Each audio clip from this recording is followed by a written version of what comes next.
Hello guys, David Vose here. Oh, what a beautiful day it is here on Red Mesa. Mr. Rooster's blowing his horn. He just started up too, and it seems like every time I try to do a video, he starts up.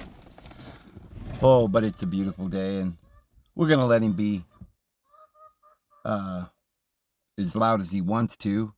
Um, can't drown out what we're about to tell you, friends, because oh, I'm just shaking my head. I hope you're having a wonderful day. And I must say, I know I'm not living in the clouds, you know, not in some fantasy. I'm aware of the fact that many of you are suffering a great deal for various things, and we've all suffered, and no matter where you are or what you're doing, it seems like we're suffering in some way, or there's troubles or problems. And if you think, well, if you were a master, if you had perfected faith and you had done everything right, you wouldn't have any problems. Well, look at what Jesus and the apostles went through. I'm sure that Jesus' heart was as pure as any, thing you could imagine. I mean, inside his heart, the love and the grace, but there had to have been trouble, even righteous anger at the things that he was witnessing. When he went into the Pharisee's house and that man in his pious attitude was sitting there thinking he was righteous, when this prostitute, was being condemned and looked down upon. But Jesus knew the hearts, and how did he know that? We can know a heart. The heart is manifest pretty easily. I'm not saying we can read hearts like Jesus, but you look at these pious individuals that run these organizations, or politicians, or businessmen, and it's all fluff. They promote themselves. Trump, I don't know if you notice all these commercials promoting Trump. Do you think that's all spontaneous? Do you think people are just running around, oh, I love Trump? He's put these commercials together over years. That's why he had that television series. I think it was on NBC. His rival. They're not rivals. They're all working together. And this is all a big lie. And their hearts are full of vileness. They're bitter inside. They're full of ignorance. What else could it be? They couldn't be evil. Why would anybody seek to harm themselves? That's what evil is. Evil is an infectious disease that will harm you. It will not only destroy those around you, but it will kill you. But it's weird, because if they're creating diseases in laboratories that can kill us, do they not know it could kill them? No, they don't know that, because they're that ignorant. And so therefore, they're like little children who have come out to see the play. Like Jesus said, you come out to watch somebody play a flute among the reeds? No, but you came out to see a prophet. But, many of you don't even know what a prophet is. But you're just there for the show. By the way, today's the big day for my, I've been waiting for this for a while, the undisputed heavyweight championship of the world. Tyson Fury against Alexander Usyk. And so that's going to be this evening. And I probably won't even get to see it because, it's pay-per-view. I don't know if I'll be able to find a way to view that, but I'll at least watch somebody commentating on it while it's happening. It's a big deal. I remember as a kid, there was a name that I knew, Bob Fitzsimmons, and it was just a name that everybody seemed to know back when I was a little boy. I didn't know who he was because he was long before my time, but he was a heavyweight champion of the world.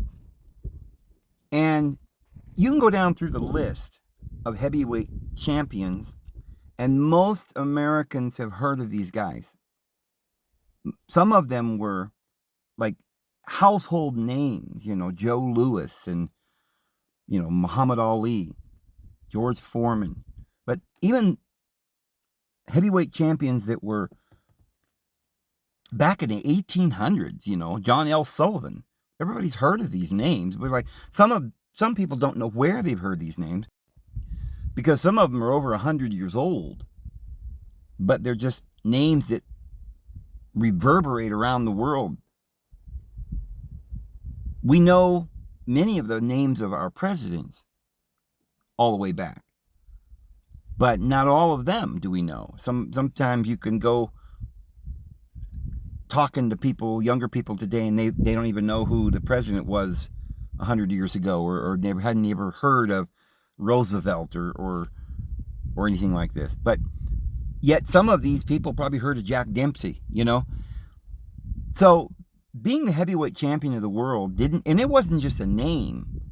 I mean, these guys influenced the world in many ways.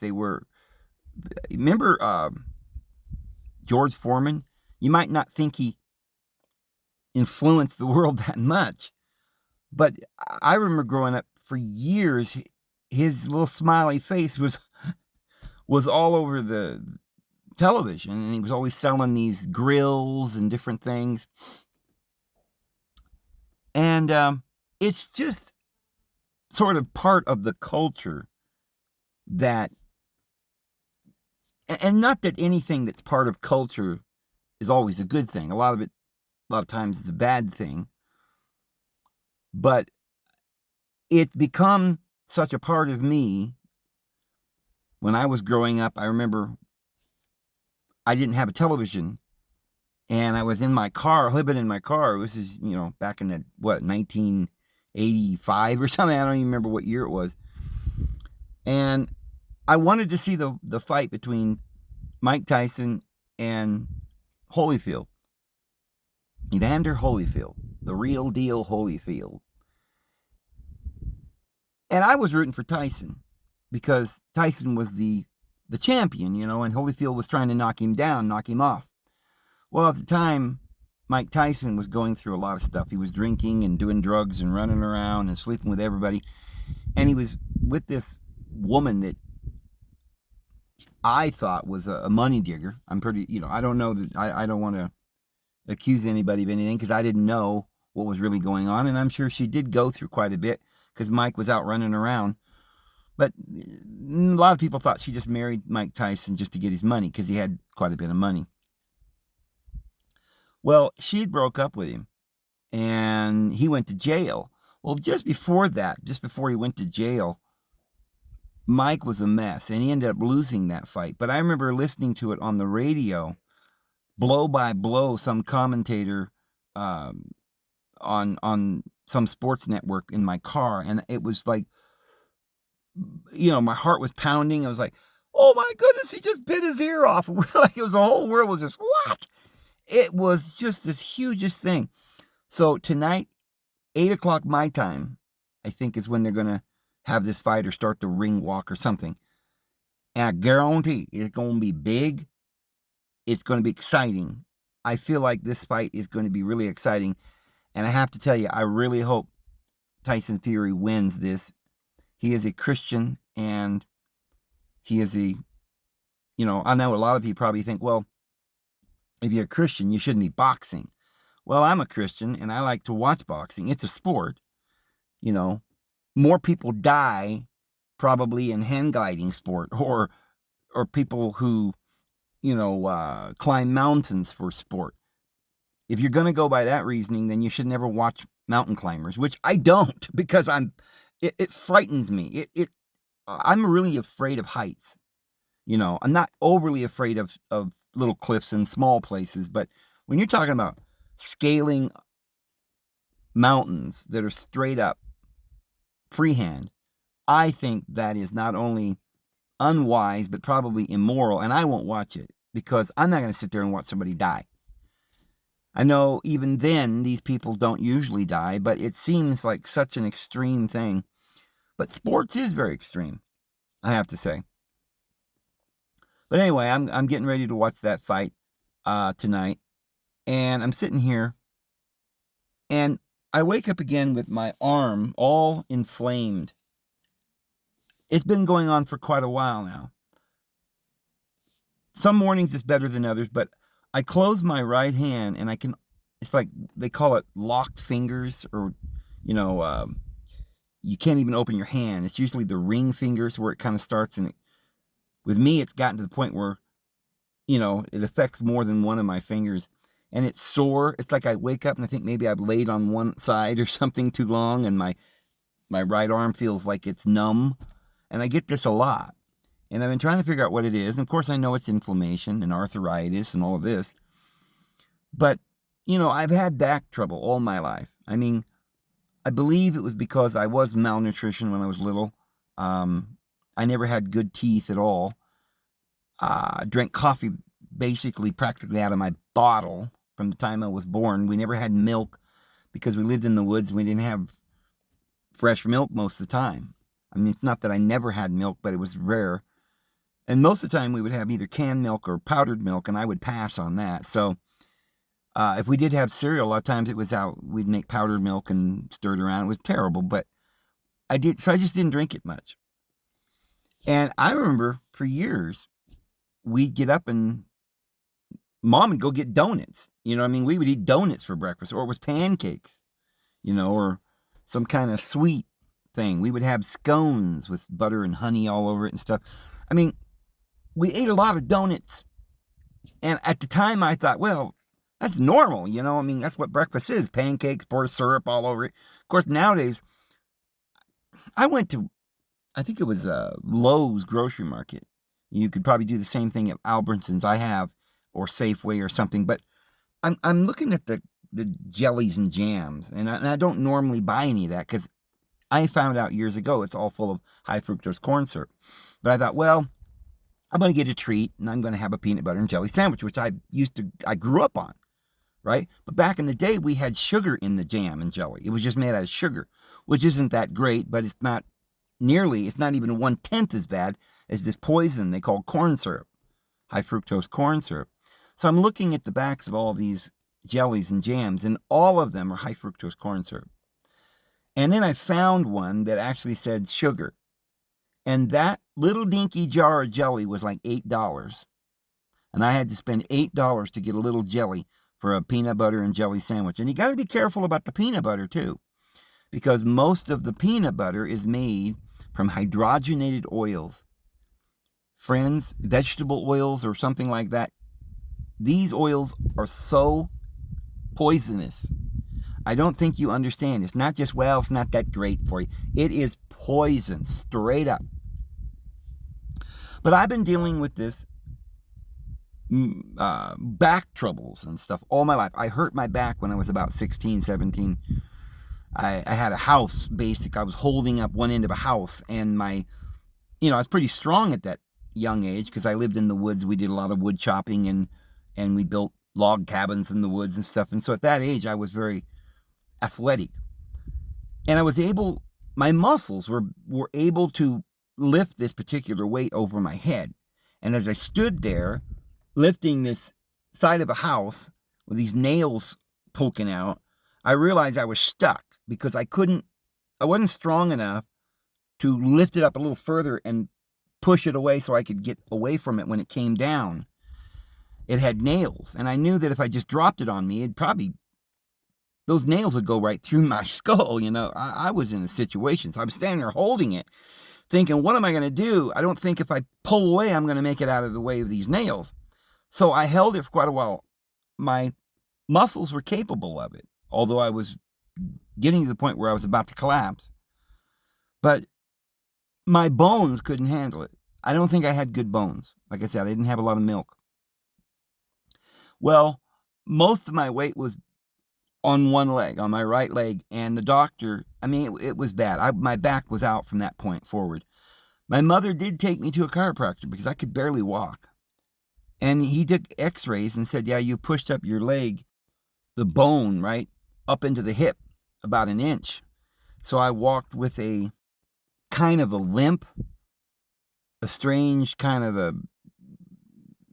because one leg was shorter, And he said if I went and had some treatments by a chiropractor, it might eventually come out. But he said he wasn't sure if it ever would come out. Well, it never did, because we didn't have the money to go to the chiropractor every week. And so I just went through life with it. But I don't think that was the only reason why I had a lot of back trouble. I mean, I worked as a cook for years. I'm in a dark, greasy, hot room flipping burgers, burger grease and saturated fat, just dripping off of my body most of the days with no lighting, standing on a cement floor, which was never really good for my back. And, I don't want to go on and on and on, but I've had terrible problems with back pain and so forth. I mean, there were years and years. I mean, most of my life, I would go a week where I could barely move. I could walk, I could get to work, I could do what I had to do. And there were days where at work I was hunched over. People thought I was some kind of the hunchback of Notre Dame. I couldn't even hardly drag myself around to get through the day. And then there were times where I just was done. I had to spend days in bed just recovering because I couldn't even walk, couldn't even move. I had like pinched nerves. It was terrible.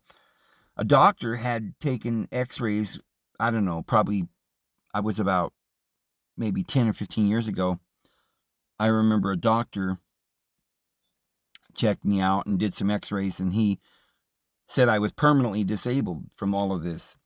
But of course, you can't just stop working. You have to keep going, and this is the way it's been. Well, then I started a new diet. I became a vegetarian, and I did that for about 15 years. And all that went away. I didn't have any back pain, very little of it. I don't remember much of it at all. I was able to go hiking, and it was amazing. And I attribute that to the vegetarian diet at the time. But then I ended up starting to get real sick and ill, and that was due to something I wasn't quite being able to figure out. I do believe, I don't want to get into all of this on this today. I do think a lot of it had to do with some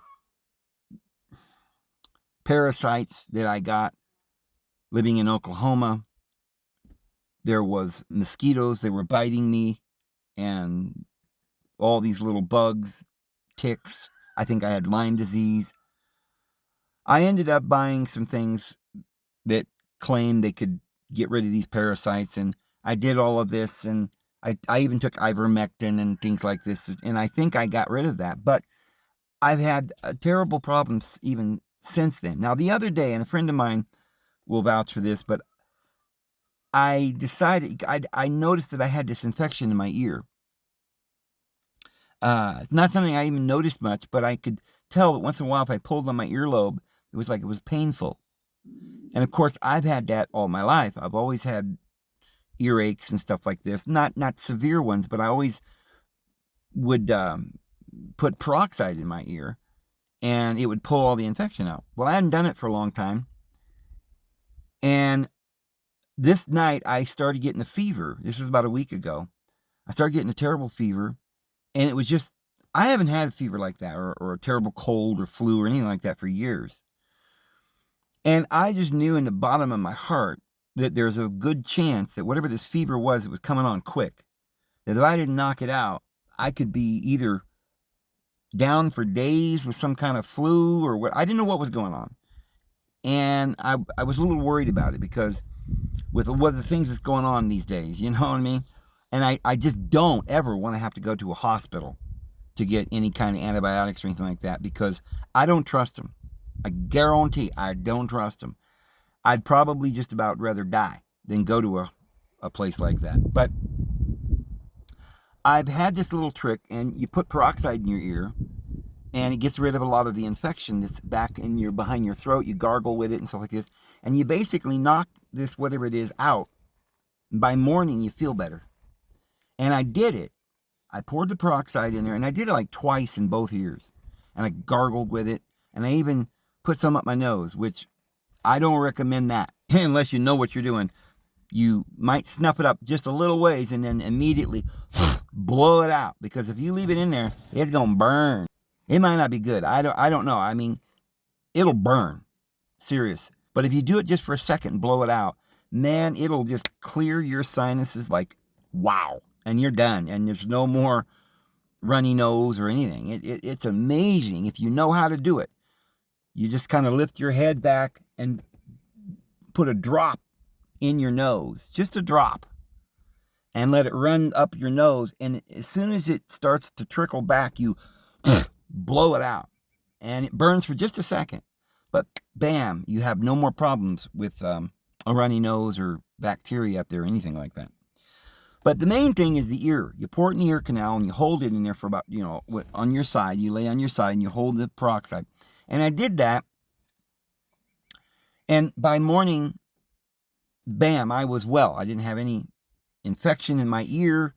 And I was like, this is really something I hadn't been doing in a while. And I know how important it is. And I thought maybe all the infection that's in the body is being removed. These toxins and infections. They're trying, your liver and your kidneys and stuff is trying to detoxify you. And you get to a place where you cannot do it anymore.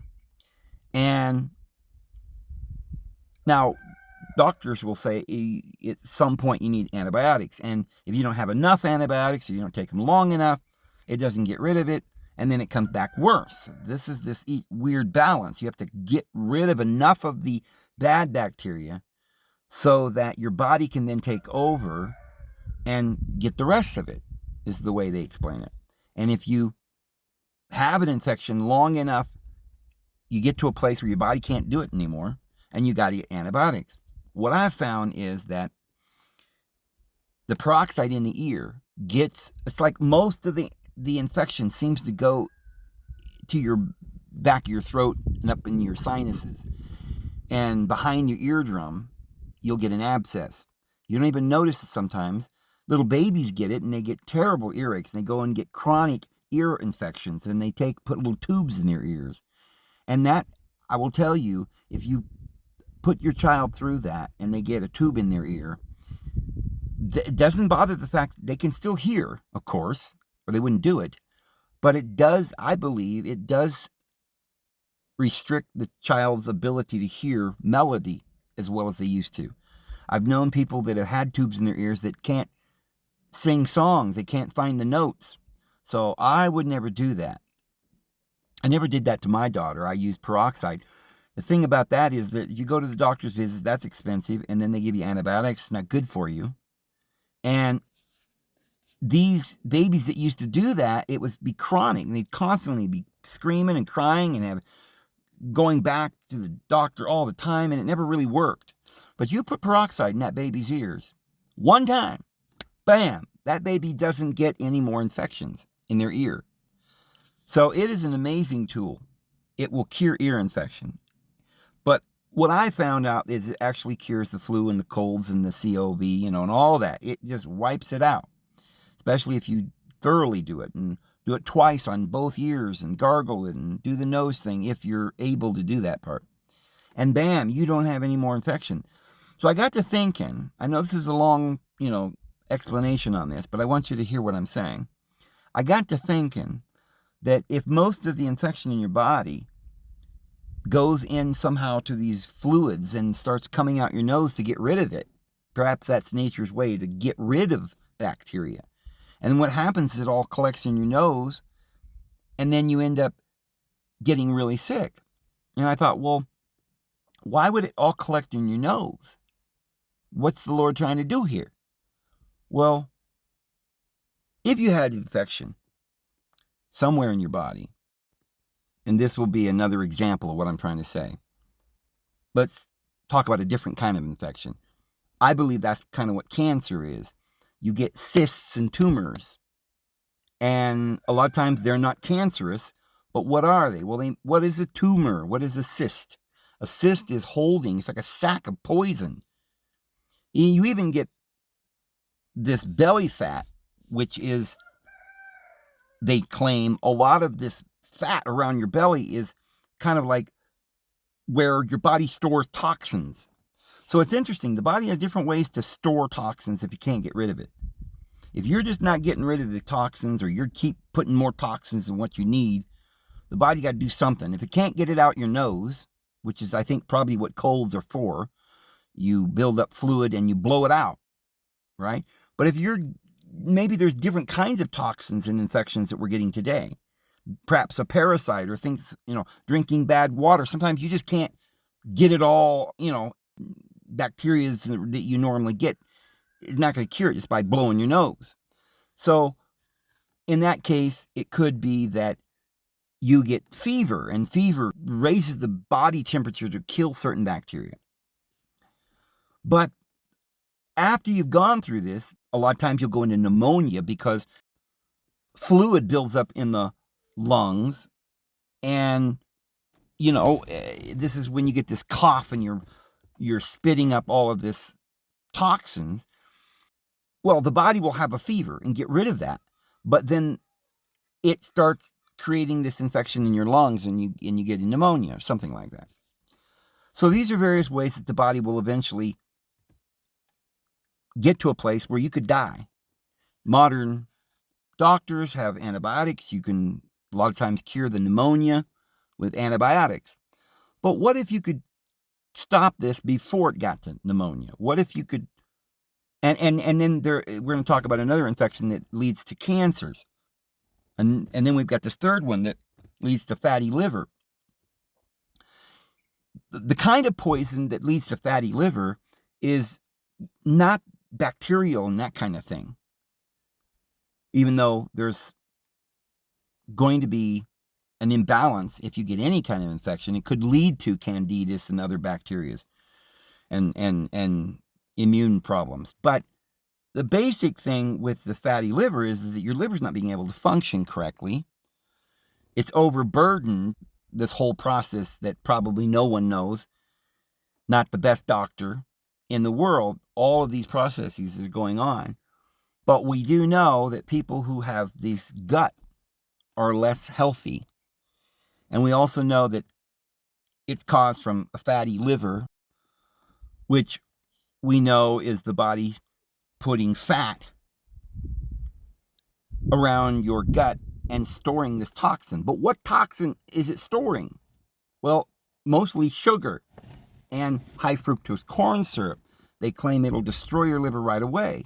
High fructose corn syrup will destroy your liver in just a few months or a few years. I mean, if you do it for years, you're just going to literally become obese, and it will turn into diabetes and cancer and these other things. So to start with, the body insists it in the little fat cells. At that point, you're going to be all right. You're supposed to, in the summer, after you come out of hibernation, you're supposed to work hard, chop wood, and burn all this off, right? But we don't do that. We continue to eat this high fructose corn syrup, which is like the bears and people in the old days used to eat berries in the late summer and fatten up to hibernate through the winter. But we never detox. We never do that. We just constantly sitting around winter, spring, summer, and fall in front of the television eating this high fructose corn syrup and poison. So it builds up around the gut. Then your liver is impaired, and your kidneys and your organs, and you can't digest food. You're getting malnutrition. And the liver, the function of it is to get toxins out of your body. And when the liver stops working very well, then you're going to start having some buildup of poison in another way. The body's going to have to find a way to encysted it, not just in the cells, but in a cyst or a tumor. And if you see somebody that has a big gut, and I've had a larger gut than I needed for a long time now, you have to assume that after so many years of this, it's not just a fatty liver, but there's probably tumors in there. It's got cysts in there because all this poison that you've been eating all this time. And you might even know it. I mean, we're talking about saturated fats and peanut butter and jams and gel. Well, that's not bad for you, right? Soda pops and candies and cookies. Oh, it's just cake and cookies, Dave, and donuts. It's not a big deal. But you have no idea what they're doing They're poisoning you. So when it gets to a tumor or a cancer, you can go for several years that way. You don't even know you have it. And then all of a sudden it starts to spread and you can die. Well, you don't have to. First of all, you don't have to get fat around the belly. Don't eat the sugar, and especially don't eat the high fructose corn syrup and the white flour and many other things we're going to talk about. That leads to overweight, but then it leads to the liver being impaired, and then you can't even function, and you're going to get cancer and diabetes and things like this.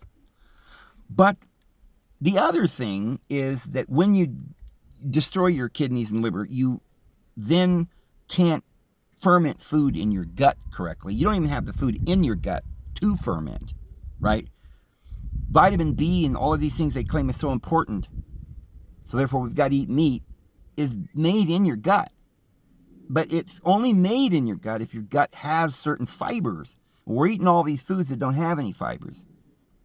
We don't eat fruit and vegetables, nuts and berries and things that are in the woods, seeds and things that are natural, herbs. We don't eat any of it. We don't have these natural fibers that when they break down in the gut, they don't go right through you. They take time to break down, and then they have to be fermented, and they create this healthy gut. So you've heard about this gut syndrome problem. Friends, it can be solved. All of these problems, bam, just by eating food. Real food, but you don't even probably have any food in your produce department at your store. They're putting these fake waxes on the skin. Microsoft has got some company now where they're putting some, genetically modified evil poison on right into the growth of the fruit. It's genetically modified food, and it's just poison. The fish you go and buy is farmed, and it's way worse than you can imagine. Just like cows that you feed them corn, high fructose corn, it's genetically modified, then the fat in the cow is just hydrogenized fats, which your body can't digest or assimilate, and therefore you build up plaque in your arteries and you die. And I think the plaque gets in your liver and plugs up all these little veins in your, and of course, once the liver's not working, as we said, it doesn't turn natural fat that you're supposed to have into hormones and give you happiness and health, and you lose that hyaluronic acid that's in your skin and your face, and you get wrinkles and you die and you're aging. People think it's old age, but for the thousands of years, mankind's never eaten wild and natural food from the garden, which is the natural world. You go out and there's pine nuts and pecans and all kinds of fruits and berries and stuff that are in the wild. We just don't eat. We don't get the fiber. Therefore, we don't have a good gut health. So when that happens, there's another thing that happens. The gut doesn't have that fermentation. And so the good bacteria that are in your gut are being driven out, and the candidus is winning the battle, and you're full of candidus, and the sugar feeds candidus. And I believe the candidus is like a fungus. So basically, it also grows into your liver and plugs it up. We don't know to what extent any of these things are doing what some people have said. But all of this is happening, we know, to some degree. We can just imagine that our entire problem is we're too fat, and not just fat on food, but on some kind of toxin that's building up in our bodies. And with it being built up like that, and the candida's taken over, that's now a good environment for bad parasites to thrive. And if on top of that you smoke or overdrink or something, or just eat donuts every morning, and that's not a good combination. But even people are trying to be eating right. Like, I started talking about cod liver oil. I was like, oh, I got to get some cod liver oil. That'll cure me of everything. It's got this omega-3 and all this stuff. And it's got vitamin A and vitamin E. And vitamin D. And I went and I started buying. I've been buying cod liver oil for months and months and months. And the thing of it is, the more I would buy cod liver oil, the sicker I would get. The sicker and sicker I would get. And I thought, well, it can't be the cod liver oil because that's good for you, right? And that would just only make arthritis go away. It would loosen up, oil you, because I got on this oil kick. You got to have nuts, and this is where we're supposed to eat, and fish. And this should be good, right? Yes, it is, if you eat nuts and fish. But as I said, most of this fish, even if they were getting, think about the tons and tons of cod liver oil they're selling. Where are they getting it? Well, they could be maybe fishing for it. We don't know. I'm sure they do fish. But now the rivers and the oceans are filled with toxins as well. But I'm not as afraid of that as I am the fact that most of this fish that we're getting is farmed fish. And you don't realize that now, in the last few years, you might not even be getting a real fish. It could just be genetically created meat. And here's the thing I'm also finding out. They've been doing this for a while, and they're not telling us. And if you go to the store and you look at something and it says cod liver oil, you'd think it would be made from actual cod, wouldn't you? This is what I thought. I just found out that, especially these cheap brands, and I don't know if it may be that the only way you can get real cod liver oil anymore is to go to some company that specifically says, look, we don't do that kind of thing. And yeah, a bottle of cod liver oil from us is going to be 10 times the amount of money. And it's verified that it's real cod, and they don't use certain chemicals to extract it, and they don't add certain other synthetic vitamins and stuff to it. You can always tell when they say, oh, this is cod liver oil with A and D added. Well, why do you have to do that? It comes with it. The only reason, it's like bread. We've fortified it with all these minerals and things. Why? Real wheat and the ancient wheat and the barley and einkorn and different, real grains had all these things in it. Why do they got to supplement? Why do they got to add it? Why do they got to add iodine to the salt? Because it's refined, and they get rid of all this stuff. They go, oh, we'll put it back. But what are they putting back? Synthetic. So in other words, it's so cheap to make synthetic food, but it doesn't have any vitamins. And they can't just have you eat something that would kill you off in a year or two. They got to have enough in there that your body thinks it's getting something. And most people are health-minded, and they're like, well, if it don't have any minerals, I don't want it. So they're, oh yeah, we put minerals in there. But it turns out it's all synthetic. You go to the store and you buy vitamin E or A or D or any of this, it's all synthetic. And it's worse than if you didn't take anything. Friends, I'm telling you. But this cod liver oil has gotten me so upset because I've been taking it and I haven't gotten any improvements. The other day when I did the peroxide, my back pain went away. I had an infection. And I found out that infection, no matter where it is, even if it's just the kind of infection in your nose and back of your ear, your body gets so full of this toxins and you get this abscess back behind your eardrum. You get rid of that, and then your liver starts working and you start feeling better. And my back pain went away. And I was telling a friend about this, and I said, why don't you try it and let me know if it helped you? Well, it didn't help them.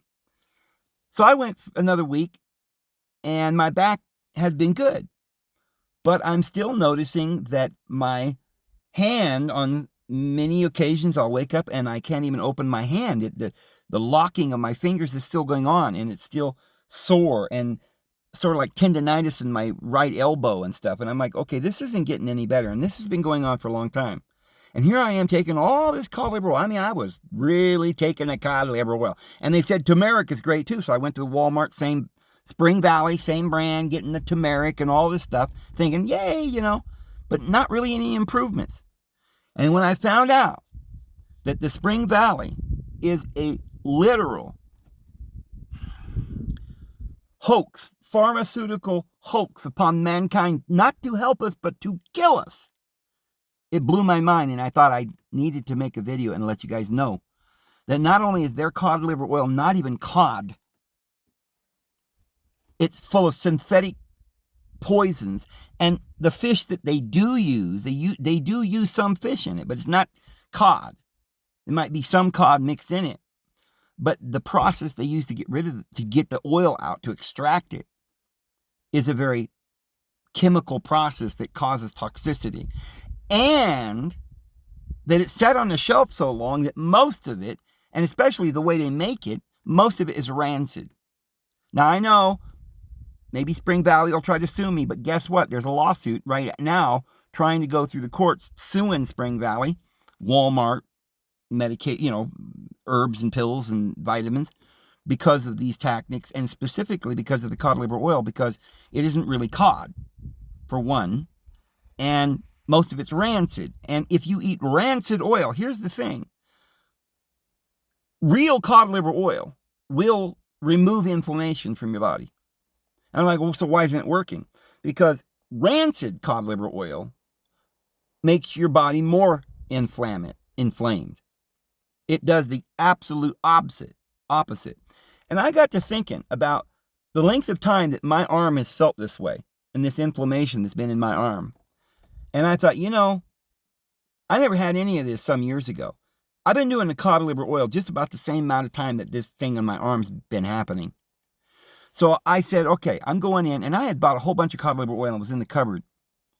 And I thought, it's probably all rancid. So I probably $100 worth of the Spring Valley stuff. I had turmeric and I do milk thistle. And I'm like, you know what? That's it. I'm not buying any more of any of this. If I'm going to take an herb, it's going to be an herb that grows on my land. Natural food and herbs that grow, that I could maybe grow in my garden or anything like this.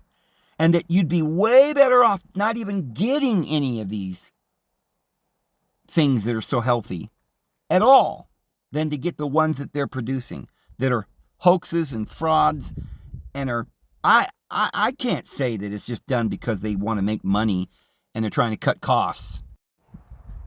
I can't attribute all of these things that we hear about as just greed or silly little things that happen. Well, it just goes rancid, But I believe that it's purposeful.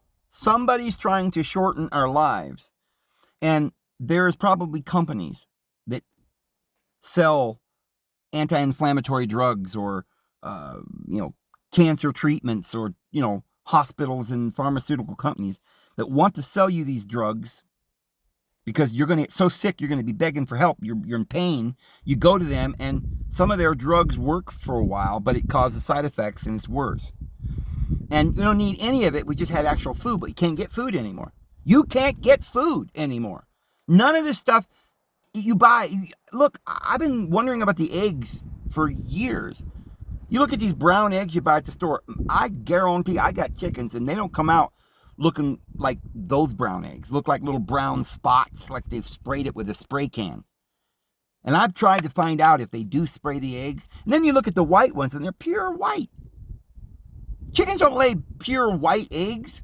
There's something going on. And, of course, the chickens are so unhealthy that the eggs are they don't even have 1/10 of the vitamins and nutrients that an egg's supposed to have, and the cholesterol in an egg nowadays probably isn't even, it's kind of like the cow fat.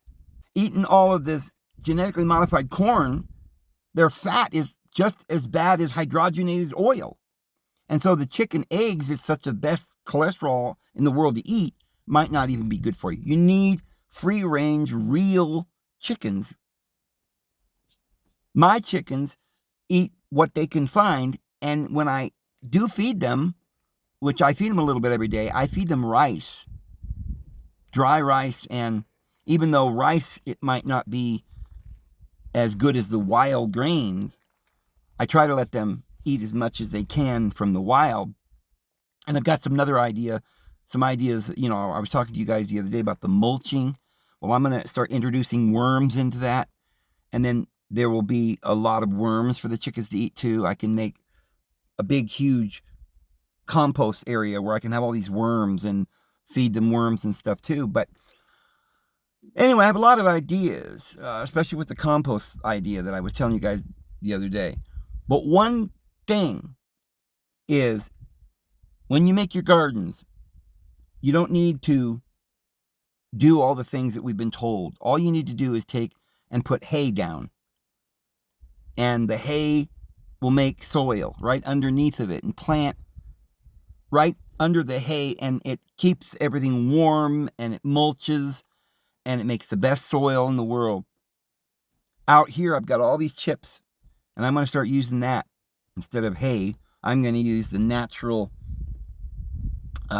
mulching pine cones and wood chips and stuff that are just laying on the ground everywhere under the trees.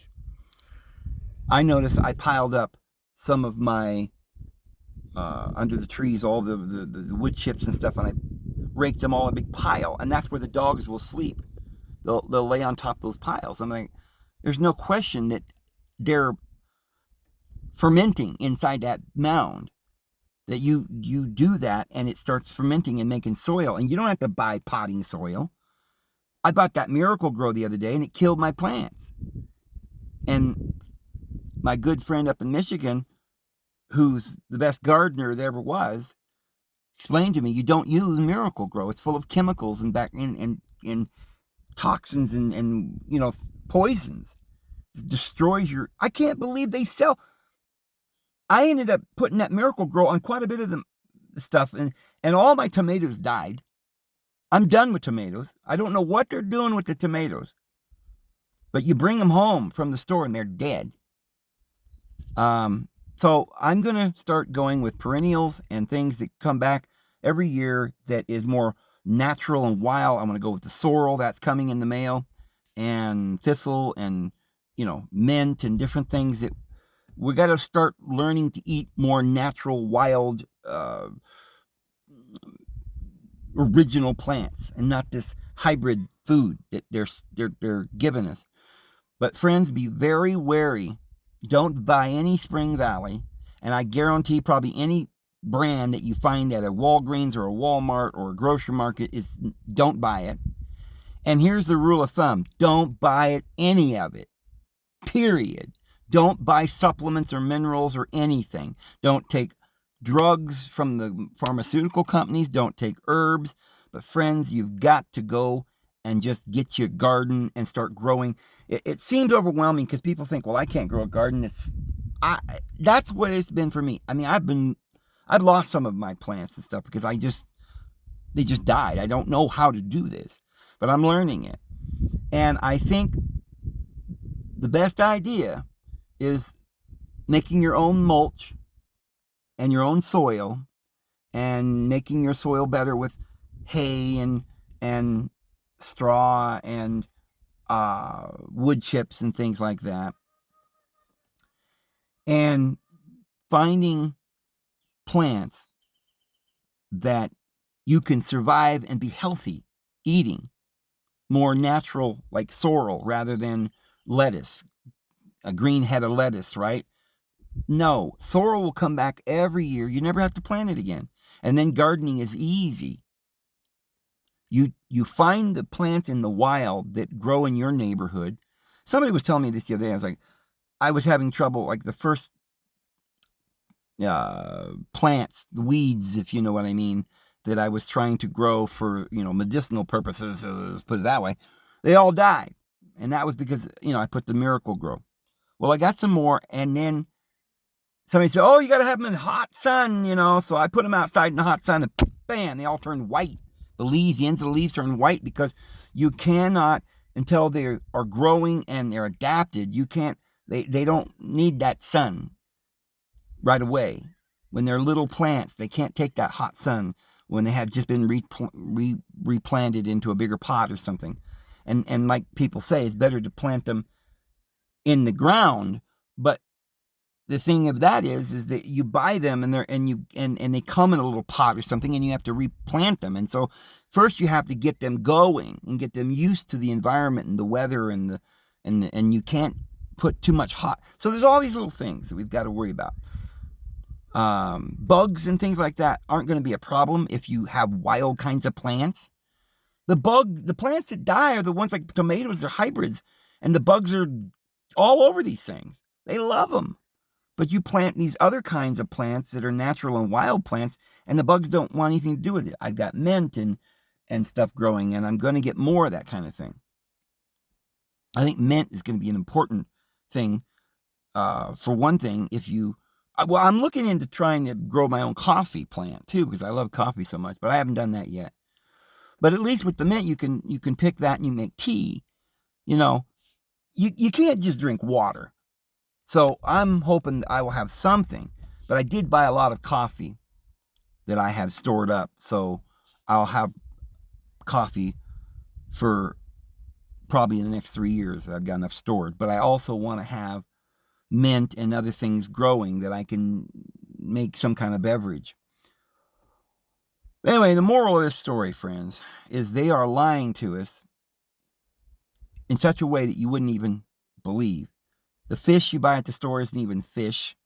And if it is fish, it's farm fish, which is kind of like eating eggs from a chicken farm where the chickens are eating garbage and the eggs are just like 1/100th of the food value, and the cholesterol in the egg might not even be good cholesterol. It might be bad for you. And when it comes to vitamins and nutrients and minerals and things like that, just don't supplement your diet with them, because it's synthetic. And synthetic, even though they don't want you to know this, is very bad for you. Your body doesn't need something synthetic. Okay? They're not doing studies to find out the truth about any of this stuff.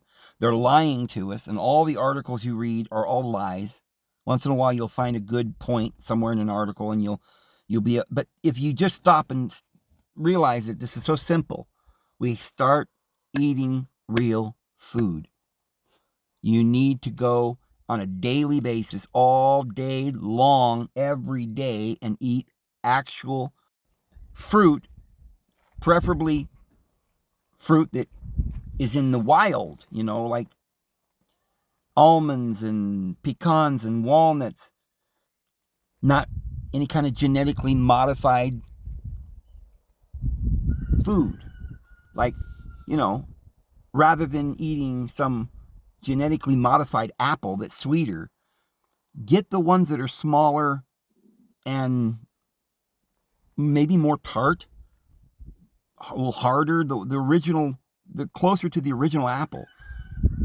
And why even go for things like this? Why not just go look in your area, and like where I'm at, gooseberries grow all over here.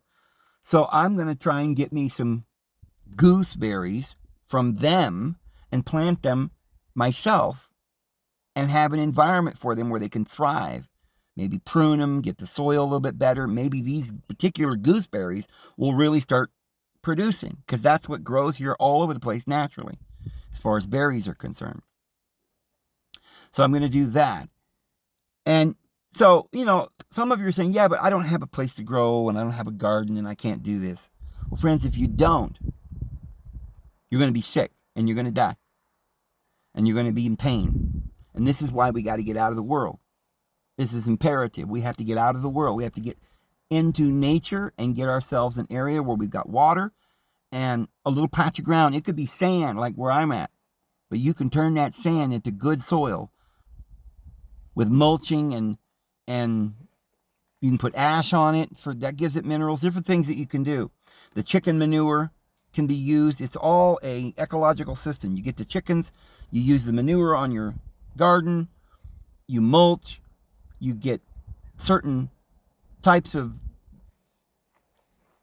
crops that are growing in your area naturally. You plant them, they thrive.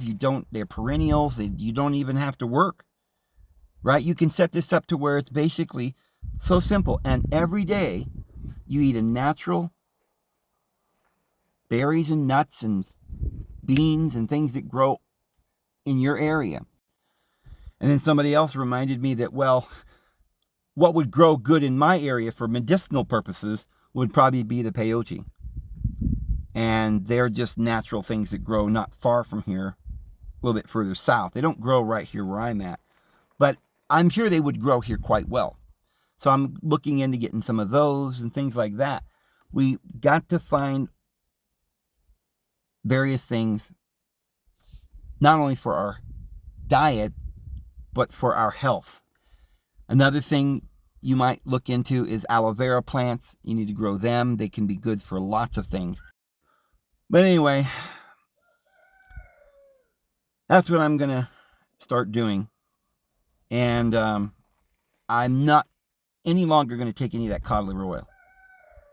It was making my hand worse. And the reason why I know that is because I stopped taking the cod liver oil yesterday.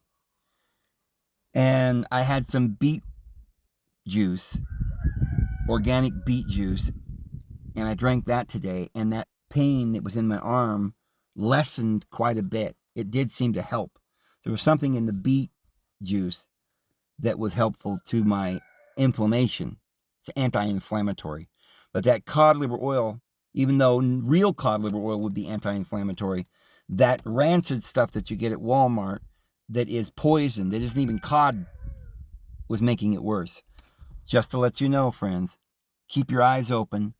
They're liars and they're murderers, and their time is up. And we need to get out of the world. I'm David Vose. I'm going to get this loaded up to you guys, and we'll see you tomorrow. Have a good one. Lord bless you.